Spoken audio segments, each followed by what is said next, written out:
Bueno, muy buenos días Iglesia Bíblica El Camino, muy buenos días a todos. Estoy muy contento de estar acá nuevamente con ustedes. Ha sido un tiempo muy hermoso para mí, mi familia, mi esposa y yo. Sentimientos encontrados, por supuesto, de estar disfrutando, ¿verdad? Conociendo a otros hermanos, recordando, aprendiendo las verdades del Señor, visitando a algunos amigos y hermanos que nos aman y mandan muchos saludos a todos ustedes. Pero también el sentimiento de extrañarles, una sensación encontrada, como dije. Pero aquí estamos, por la gracia del Señor, estamos acá y estamos disfrutando este calorcito de Chinandega. Estamos disfrutando los 39, 40 grados. Mis hermanos, tuve la oportunidad de viajar con mi esposa y pasamos por algunos lugares y algunos eran desiertos. Pero no sé usted si alguna vez ha pasado o ha estado en un desierto, pero los desiertos usted mira pura arena, no hay agua, no hay vegetación, mucho sol, mucho calor, como en Chinandega. Y espiritualmente hablando, nosotros como creyentes también pasamos por desiertos, momentos donde no vemos el agua, donde no vemos una sombra, donde descansar un poco. Los desiertos en la vida de los creyentes son momentos dolorosos, son momentos críticos, son momentos de angustia incluso. Pero ¿por qué Dios permite los desiertos en nuestras vidas? ¿Por qué es necesario que suframos? Porque ciertamente en un desierto se sufre. ¿Qué es lo que el mundo enseña acerca de la vida y qué es lo que la Biblia enseña? Es interesante, ¿no? Que Dios, por razones soberanas, nos pone en desiertos. Y nos pone ahí para enseñarnos lecciones críticas para la vida. En la Biblia nosotros encontramos personajes en el desierto que pasaron por el desierto. Por ejemplo, Adán, Abraham, Jacob, José. Uno de los ejemplos más conocidos es Moisés. 80 años, los primeros 40 años los pasó en el palacio del faraón, creyendo que era alguien. 40 años en el desierto aprendiendo que no era nadie. Y luego pasó otros 40 años viendo lo que Dios podía hacer con alguien que reconoce que no es nadie. El pueblo de Israel pasó 40 años antes de llegar a la tierra prometida. Gedeón, Sansón, Jesús, Pablo, Juan el Bautista. Todos estos personajes pasaron por el desierto. Bueno, Saúl, no tanto. Más bien, estuvo más tiempo en el palacio. Salomón, ya no se diga. No pasaron por ahí. Y cuando hablamos de desiertos, hablamos de manera literal, pero también hablamos de tiempos de sufrimientos. Y en esto tenemos que tener mucho cuidado, porque somos buenos en compararnos. Casi siempre nos estamos comparando. Y es muy probable que mi desierto, tu desierto, no sea igual. Alguien puede pasar un día, una semana, y otros quizás pueden pasar un mes, un año, 2 años de sufrimiento. Y a veces, después de un tiempo de estar en el desierto, vienen tiempos de refrigerio. Pero Dios después nos pone nuevamente en un desierto.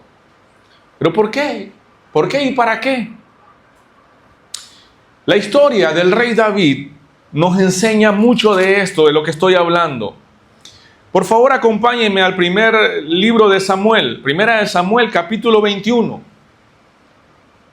Vamos a leer los primeros 10 versículos.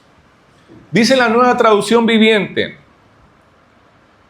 Bueno, el título es que David huye de Saúl. David fue a la ciudad de Nob para ver al sacerdote Ahimelech. Cuando Ahimelech lo vio, se puso a temblar porque ¿por qué estás solo?, le preguntó.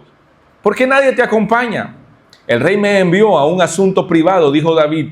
Me pidió que no le contara a nadie ¿por qué estoy aquí? Le dije a mis hombres dónde buscarme después. Ahora bien, ¿qué hay de comer? Dame 5 panes o cualquier otra cosa que tengas. No tengo nada de pan común, respondió el sacerdote. Pero aquí está el pan sagrado, el cual puedes comer si tus jóvenes no se han acostado con alguna mujer recientemente. No te preocupes, le aseguró David. Nunca permito que mis hombres estén con mujeres cuando están en plena campaña. Y ya que se mantienen limpios, aún durante misiones normales, ¿cuánto más en esta? Como no había otro alimento disponible, el sacerdote le dio el pan sagrado. El pan de la presencia se ponía delante del Señor en el tabernáculo. Justo en ese día había sido reemplazado por pan recién horneado. Aquel día estaba allí Doeg, el edomita, jefe de los pastores de Saúl, que había sido detenido delante del Señor. David le preguntó a Ahimelech: ¿tienes una lanza o una espada? El asunto del rey era tan urgente que ni siquiera me dio tiempo de tomar un arma. Solo tengo la espada de Goliat, el filisteo a quien tú mataste en el valle de Ela. Le contestó el sacerdote: está envuelta en una tela detrás del efod. Tómala si quieres, porque es la única que tengo. Esta espada es sin igual, respondió David. Dámela. Entonces David escapó de Saúl y fue donde el rey Aquís de Gat. Pero a los oficiales de Aquís no les agradaba que David estuviera allí. ¿No es este David el rey de la tierra?, preguntaron. ¿No es este quien el pueblo honra con danzas y canta? Saúl mató a sus 1000 y David a sus 10,000. Vamos a dejarlo ahí, pero vamos a ver todo el capítulo 21. Solo para hacer un pequeño resumen. David llega ahí a Nob fingiendo una misión del rey Saúl para obtener algún tipo de provisión, comida e incluso la espada de Goliat. Pues él no sabía que era la espada de Goliat la que iba a obtener. Él estaba pidiendo algo. Pero eso marca una ruptura total con la corte de Saúl. David ya está huyendo de Saúl porque Saúl lo quiere matar. De hecho, Jonatán le ayuda a David. Entonces David, al verse descubierto por este hombre, que era el jefe de los pastores de Saúl, que llamado Doeg, huye a un territorio de los filisteos donde debe fingir que está loco, tiene demencia, para no ser ejecutado. Entonces, ese fracaso en Gad lo obliga a abandonar definitivamente las ciudades y a buscar refugio en el desierto. De hecho, en una cueva de Adulán. Entonces, ahí inicia formalmente una etapa del rey David, que no es rey en ese momento, simplemente es un muchacho, es un hombre, era uno de los generales, por así decirlo, de Saúl. Pero ahí comienza una etapa de fugitivo, una etapa de huida de David en el desierto, una etapa de sufrimiento en el desierto. Y entre comillas, siendo inocente. Ahí David se transforma también en un tipo de héroe solitario. Se vuelve líder de un ejército de gente con problemas, gente con dificultades, marginados. Y yo quiero que miremos algunas verdades que este texto narrativo histórico nos enseña. No es así como doctrinalmente, no vamos a ir verso a verso, pero vamos a ver a lo largo de este pasaje, incluso a lo largo de la historia de Primera de Samuel, vamos a ver lecciones de vida en el desierto o lecciones de vida en los desiertos. ¿Qué es lo que nosotros como creyentes podemos aprender cuando pasamos por tiempos de sufrimiento? Tiempos donde ni siquiera un árbol hay para descansar ahí un rato. La primera verdad que nosotros encontramos es que Dios usa el desierto para librarnos de las falsas seguridades. David, después de pasar de ser un pastor de ovejas de su papá, pasaba a ser un tipo de cantor en el palacio de Saúl. Pero no cayó bien. Dios usa los desiertos para librarnos de falsas seguridades. ¿Cuáles son esas falsas seguridades? ¿Cuándo es que nosotros nos sentimos bien, tranquilos? Bueno, tenemos salud, dinero y amor, decimos, ¿verdad? Entonces, salud, dinero y amigos podríamos ser. Amigos entre comillas. Hay algo de lo que debemos ser conscientes en todo esto. Es Dios quien determina los tiempos en los desiertos. El problema es que muchos se empujan y promueven especialmente otro tipo de doctrina, ¿no? Empuja y enseñan la comodidad, la prosperidad, el bienestar y todas esas cosas para vivir cómodos. Y no es que sea pecado desear vivir bien, no estamos hablando de eso, pero ese no es el fin principal del hombre. Porque un creyente, incluso en su cama de lecho, en un hospital, puede glorificar con su vida al Señor. Dios nos enseña a negarnos a nosotros mismos, o sea, a mis deseos. Los que enseñan y ofrecen hoy en día este tipo de enseñanza, ofrecen lo mismo que ofrecía Satanás a Jesús en el desierto, ¿sí o no? Una vez el pastor John Piper, explicando un poco de este tipo de cosas, este tipo de teología que muchas veces encontramos allá afuera. Lo que la teología, textualmente dice el pastor Piper, es que lo que la teología de la prosperidad ofrece es lo mismo que le ofrecía Satanás a Jesús en el desierto.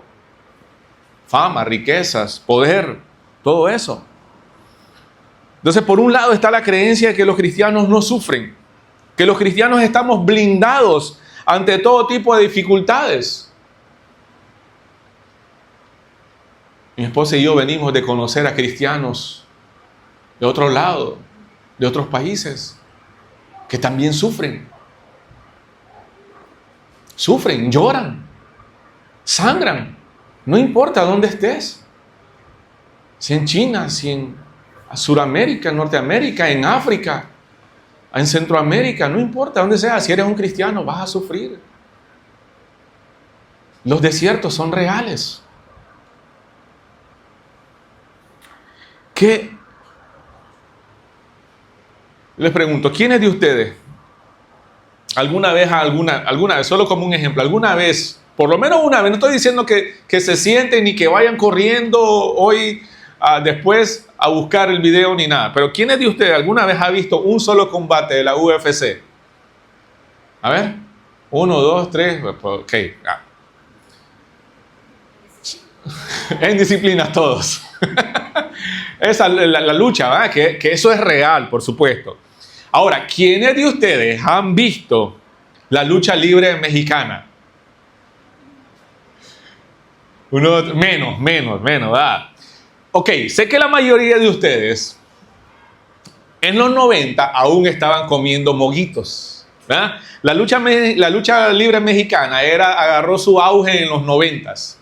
Y ahí hay un montón de luchadores, usaban máscaras, hacían un montón de piruetas, que por cierto se necesitaba mucha destreza. Y había una rivalidad ahí entre rudos, que eran los malos, y los técnicos, que eran los buenos.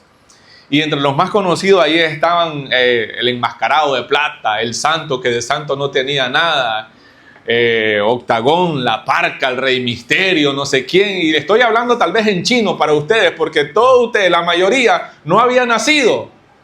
Algunos sí, ¿verdad? Algunos sí, algunos ya están patriarcas. Pero la mayoría de ustedes no habían nacido, por lo menos estaban todavía comiendo de la cuchara de mamá. Pero es interesante, ¿no?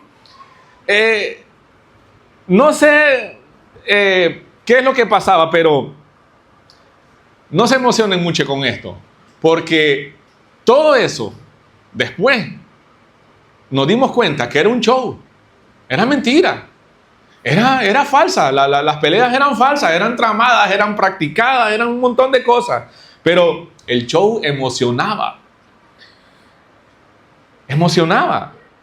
y a muchos nos gustaba en ese tiempo.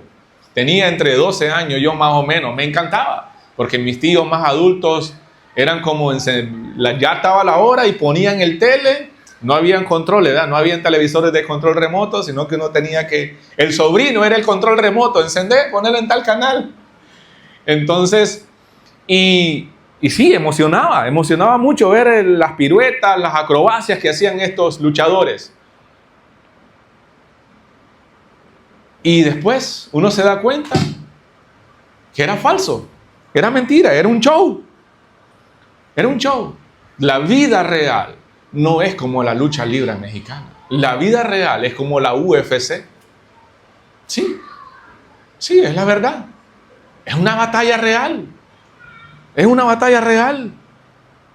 Según de los Corintios, capítulo 4, versículo 7 en adelante, es un texto que nos enseña a ver los tiempos en el desierto como un regalo de Dios. En serio, pastor, está diciendo que los tiempos de sufrimiento pueden verse como un regalo de Dios. No lo digo yo. Les queda de tarea buscar los demás versículos, pero yo solo voy a leer el 17 y el 18. Escuche lo que dice. Primero los Corintios 4, 17 y 18. Pues nuestras dificultades actuales son pequeñas y no durarán mucho tiempo. Sin embargo, nos producen una gloria que durará para siempre y que es de mucho más peso que las dificultades. Así que no miramos las dificultades que ahora vemos. En cambio, fijamos nuestra vista en cosas que no pueden verse. Pues las cosas que ahora podemos ver pronto se habrán ido, pero las cosas que no podemos ver permanecerán para siempre. ¡Wow! Aquí hay un principio que nosotros no debemos olvidar. Dios nos lleva al desierto para enseñarnos a vivir por fe y no por vista. Nos lleva ahí para enseñarnos a no confiar en lo que se va a pudrir muy pronto. Ok, pero tenemos que ser realistas, tenemos que ser honestos. A nadie le gustan los tiempos de desiertos. A nadie le gusta pasar tiempos en los desiertos. Pero Dios por amor nos pone allí para darnos lecciones de vida. Sí, es la verdad. La santificación no es orar bonito. La santificación no es leer muchos libros. La santificación no es escuchar podcasts. Todo eso es bueno y ayuda, por supuesto que sí. Pero no es en sí santificación. Para Dios la santificación es para toda la vida. Es un caminar para toda la vida. Por eso Él sabe cuándo y por cuánto tiempo ponernos en los desiertos. Hay algo que no quiero que se olviden de esto. En el desierto es donde usted y yo vemos la belleza de Cristo. Es ahí donde Dios nos enseña a despreciar lo temporal y a amar lo que es eterno. Eso es lo bonito, miren, que después de purificarnos vienen las bendiciones de Dios. Pero ¿qué es lo que pasa? Ya nuestra mirada no está simplemente en las bendiciones, sino ¿en quién? En Cristo, quien es la mayor bendición para el creyente. ¿Sí? Si nosotros leemos primero el versículo 21, mire, el versículo 21, versículo 9 del capítulo 21 que estamos leyendo. Mire lo que dice el 21:9. Solo tengo la espada de Goliat, el filisteo a quien tú mataste en el valle de Ela, le contestó el sacerdote. Esta está envuelta en una tela detrás del efod. Tómala si quieres, porque es la única que tengo. Esta espada es sin igual, respondió David. Dámela. Ok, versículo 9 del 21. ¿Qué es lo que pasó en el capítulo 17? 4 capítulos anteriores. ¿Qué es lo que había pasado? Cuando David mató a Goliat. El mismo David le quitó la espada a Goliat y con su misma espada le cortó la cabeza. Ahora, 4 capítulos después, vemos a David recibiendo la espada de Goliat. ¿Qué es lo que dijo David? Esta espada es sin igual. ¿Por qué? ¿Por qué David dice eso? Hay varios comentarios sobre esto. Estaba recordando lo que Dios había hecho por medio de él, lo que Dios había hecho en el desierto, cómo Dios había utilizado a David para matar a su enemigo, al enemigo de su pueblo, y traer gozo, traer paz al pueblo. Dios, por medio de la espada de Goliat, le estaba recordando a David lo que él había hecho. Eso es lo que nosotros podemos ver. David estaba en un momento de crisis, en el desierto, pero Dios le estaba dando ánimo por medio de la espada de Goliat. Dios le estaba recordando lo que él hizo. Entonces, en los tiempos de desiertos, Dios nos recuerda que Él ha estado con nosotros. ¿Sí? Todos vamos a pasar, todos hemos pasado, o varios estamos pasando por desiertos. Pero hay algo que usted debe recordar. Él ha estado con nosotros también en el pasado. Dios envía la ayuda en los momentos precisos. Más adelante, en el capítulo 22, nosotros encontramos algo que dice que David salió de Gat y escapó de la cueva de Adulán. Al poco tiempo, sus hermanos y demás parientes se unieron a él allí. Luego comenzaron a llegar otros hombres que tenían problemas o que estaban endeudados o que simplemente estaban descontentos. Y David llegó a ser capitán de unos 400 hombres. Gente con problemas, gente con angustia, gente que también estaba pasando por un tipo de desiertos. Esta gente estaba pasando por problemas igual, parecidos a los de David. Y se unen a David. Unen fuerzas, se acompañan unos a otros. Y van en la misma dirección, en el mismo propósito. Entonces los desiertos nos han llevado a los pies de Cristo. Y sin ese tipo de desierto, ¿dónde estaríamos? ¿Dónde estaríamos?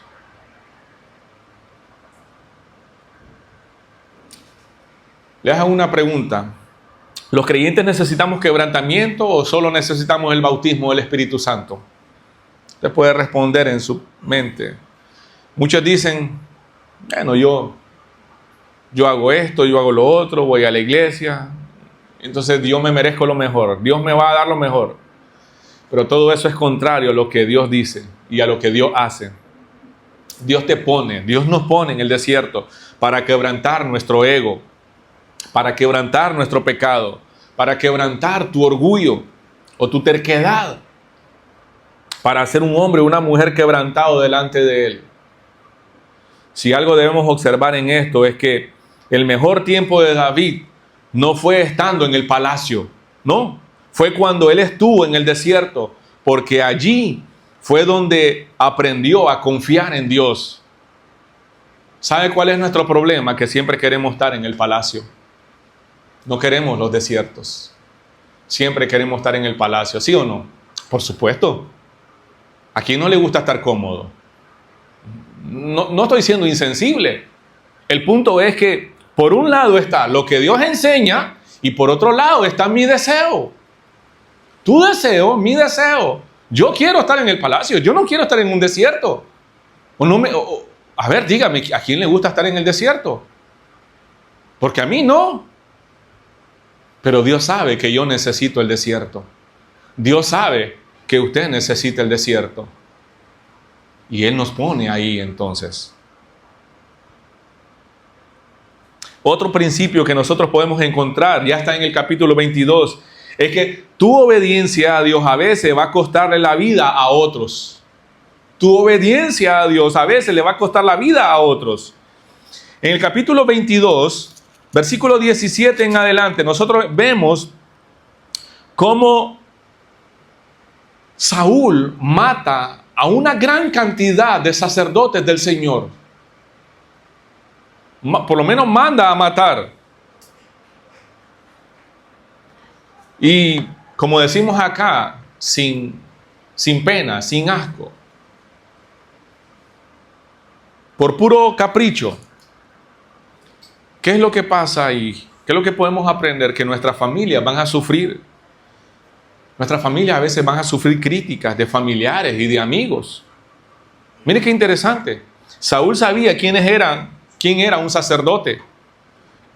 Estos hombres estaban vestidos con el traje santo. Pero a Saúl no le importó y mató. Sí.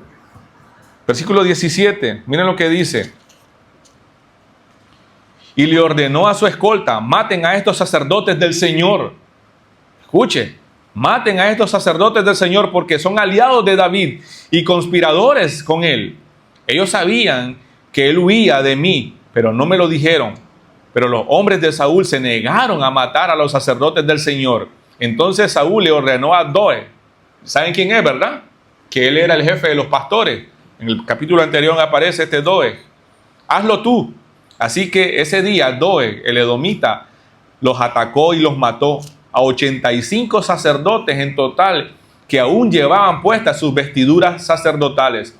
Después se dirigió a Nob, a la ciudad de los sacerdotes, y mató a las familias de los sacerdotes, hombres, mujeres, niños y recién nacidos, y todo el ganado, burro, ovejas y cabras.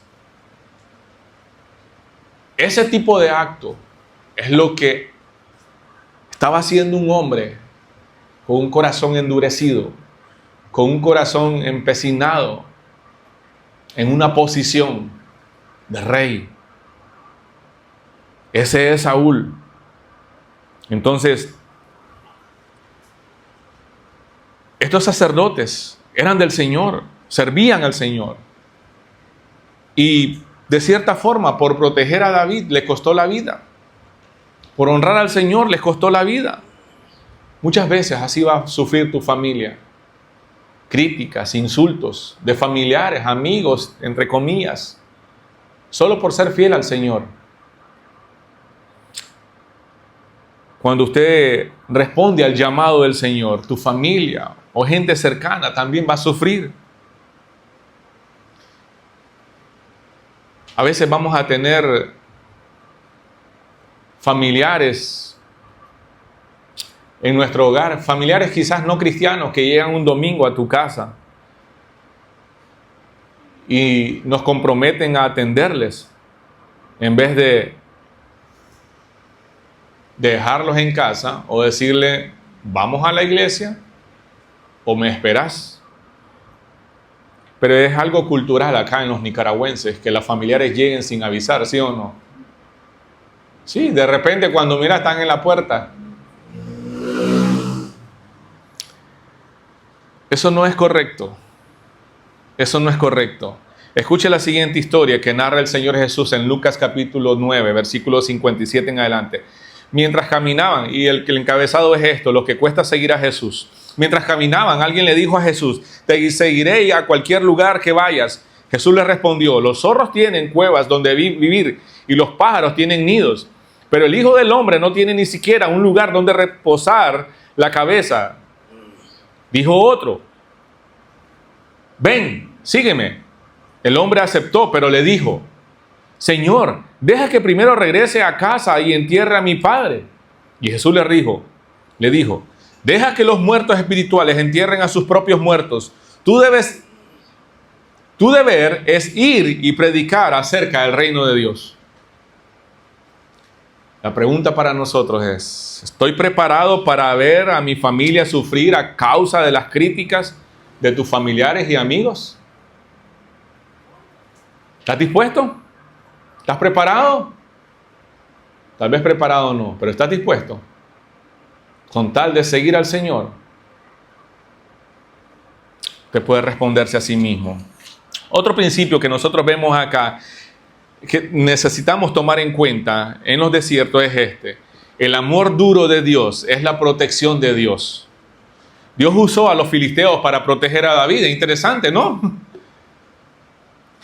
David fue rechazado varias veces porque Dios lo estaba protegiendo. En el desierto, David tuvo la tentación de tomar la justicia por su cuenta para matar a Saúl. Tuvo la oportunidad de matar a Saúl varias veces, pero no lo hizo por integridad. Piensen en los 85 sacerdotes y su familia y sus niños recién nacidos que mató Saúl. Esa era una buena excusa de David para tomar venganza, ¿sí o no? Yo lo hubiese hecho, por supuesto, sin pensarlo. Pero David no lo hizo. Y la peor cosa entonces que podemos hacer cuando alguien nos está atacando, insultando, es tratar de defendernos a nosotros mismos.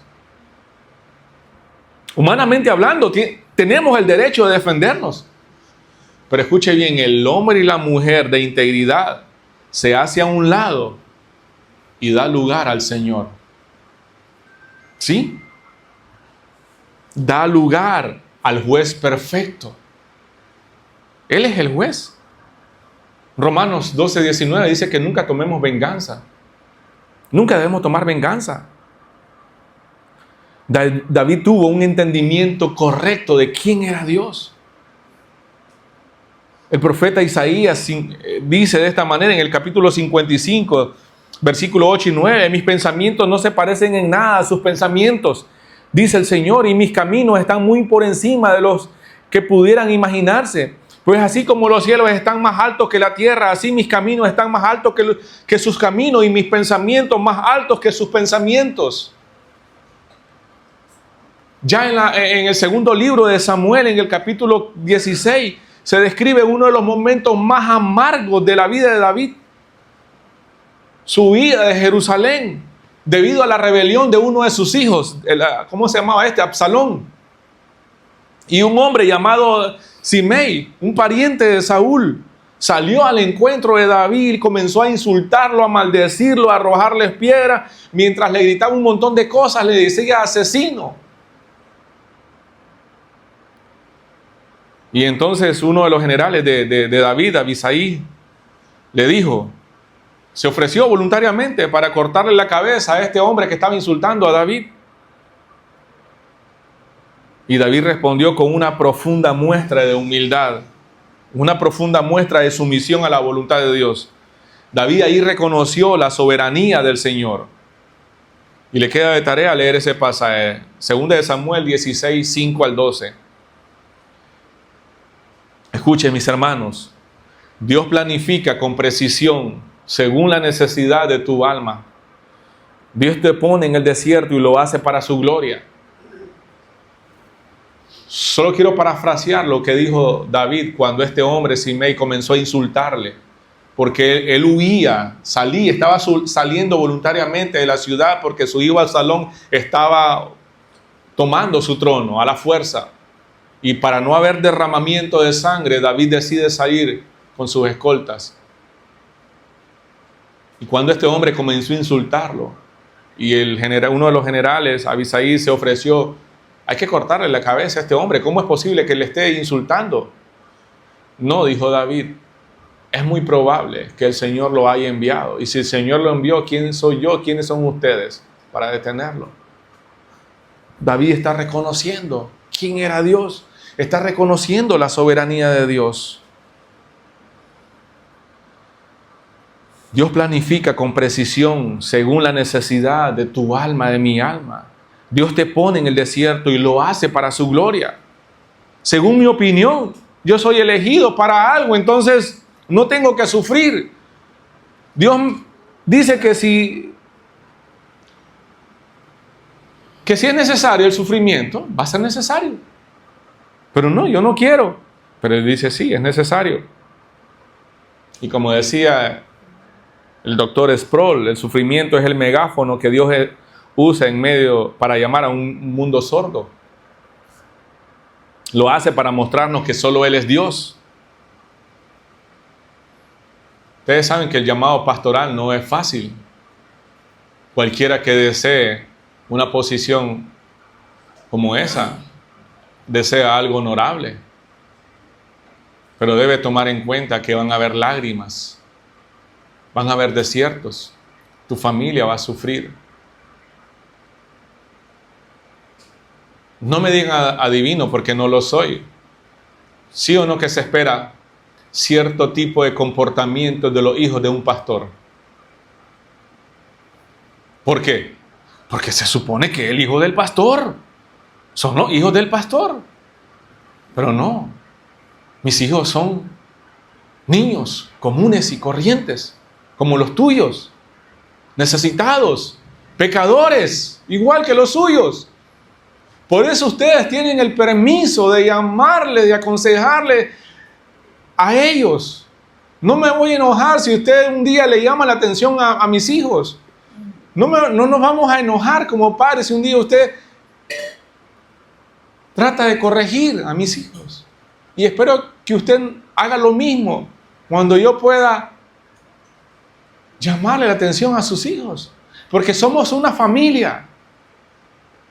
Somos una iglesia. Aquí todos estamos en el mismo barco.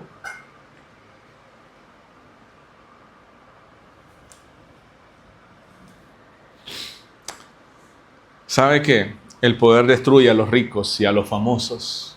Eso estaba pasando con Saúl. Por eso Saúl estaba tan enfurecido con David, porque él veía el respaldo divino en la vida de David.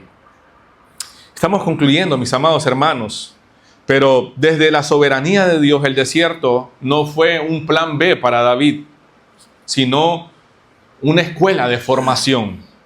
Una escuela de formación antes de ponerlo en el trono. ¿Sabían ustedes que pasaron aproximadamente unos 15 años desde que David fue ungido hasta que llegó al palacio por primera vez? ¿Sí?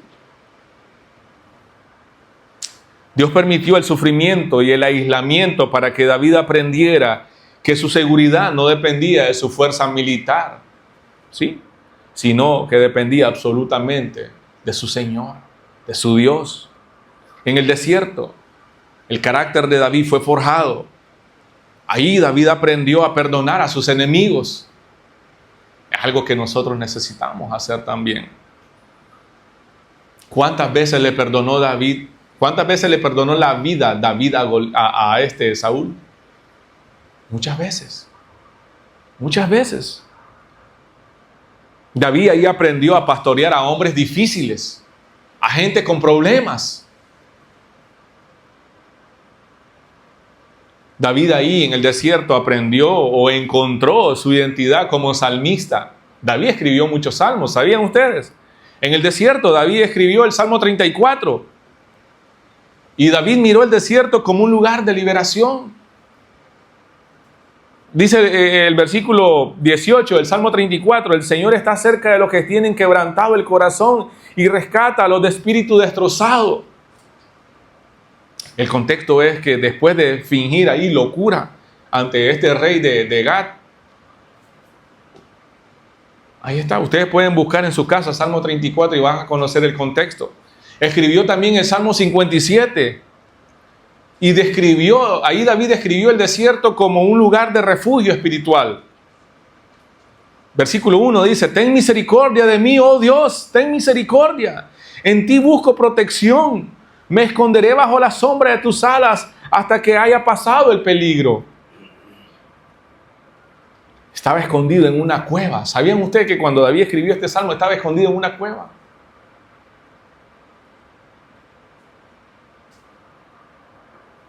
El Salmo 63 también lo escribió en el desierto. Oh Dios, dice el versículo 1, tú eres mi Dios, de todo corazón te busco, mi alma tiene sed de ti. Todo mi cuerpo te anhela en esta tierra reseca y agotada donde no hay agua. Ahí en el desierto, directamente en el desierto de Judá.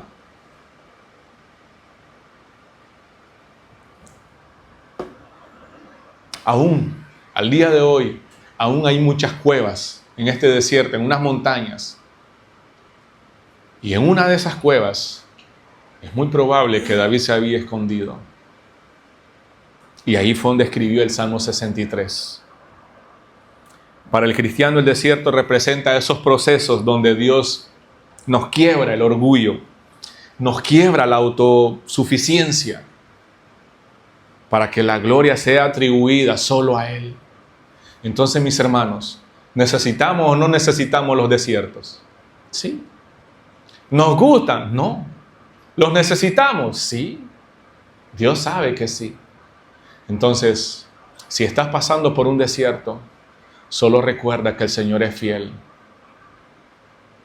Ha sido, es y seguirá siendo fiel. Si aún no estás pasando por un desierto y algún día empiezas a caminar por el desierto, solo recuerda que el Señor es fiel. Estamos terminando y la aplicación para nosotros se encuentra en la primera carta del apóstol Pedro. Los desiertos en nuestras vidas nos ayudan a crecer en convicciones. ¿Sí? Nos ayudan a crecer en convicciones. Dice primera de Pedro, versículos 6 y 9. Así que alégrense realmente. Hay una alegría maravillosa por delante, aunque tengan que soportar muchas pruebas por un tiempo. Estas pruebas demostrarán que tu fe es genuina. Se está probando como pruebas de fuego y purifica el oro, aunque su fe es mucho más preciosa que el simple oro. Entonces, cuando su fe se mantiene fuerte a través de las muchas pruebas, le traerán muchas alabanzas y gloria y honor en el día en que Jesucristo se revele al mundo entero. Incluso las Incluso lo amas aunque nunca lo has visto. Aunque no lo ves ahora, confías en Él y te alegras con una alegría gloriosa e inexplicable. La recompensa por confiar en Él será la salvación de sus almas. Mis hermanos, todos necesitamos ser probados. Todos necesitamos ser refinados. Todos necesitamos ser podados. Todos necesitamos pasar por desiertos. Esos son tiempos que nuestro soberano Dios usa con esos propósitos de probarnos, de refinarnos, de hacernos crecer en convicciones. Ustedes no pueden vivir bajo la fe de sus líderes. Ustedes deben vivir en base a su propia fe, en base a sus propias convicciones. Ustedes tienen la palabra de Dios en su propio idioma, en sus manos. Ustedes pueden recurrir a las promesas fieles del Señor. Los desiertos son tiempos que cada creyente debe experimentar. Dice que el hierro se debe forjar. Debe ser forjado el hierro antes de ser usado. El oro debe purificarse con fuego. Y los diamantes deben cortarse y tallarse con piedra fina. Así son nuestras almas. Así son nuestras convicciones. Cuando Dios más nos permita ser crucificados a nosotros mismos, mayores serán nuestras convicciones, mayor será nuestra resistencia en los tiempos de desiertos. Se aclara el propósito en nuestra vida y se fortalece nuestra esperanza. Y como dijo el viejo amigo Charles Spurgeon, las promesas de Dios son inmutables. Él ha firmado, Él ha confirmado y Él ha sellado cada una de ellas. Entonces, mis hermanos, Dios permite o provoca los desiertos, pero los usa para tu bien, para mi bien y para su gloria. Amén. Oremos. Padre, en el nombre de tu Hijo Jesús, gracias por tu bondad, Señor. Gracias por ser fiel. Señor, no es agradable pasar por tiempos de desiertos. No es agradable atravesar los desiertos. Pero mientras caminamos en ellos, donde no hay agua, donde no hay sombra, donde no hay nada, ni siquiera los amigos, solo tú estás ahí, Señor. Por favor, ayúdanos y permítenos percibir tu presencia para poder ser fortalecidos y atravesar con esperanza y con gozo y que nuestras convicciones y esperanza crezca cada día. Te lo suplicamos, Señor, en el nombre de tu Hijo Jesús. Amén. Amén. Que el Señor les bendiga a todos mis amados hermanos.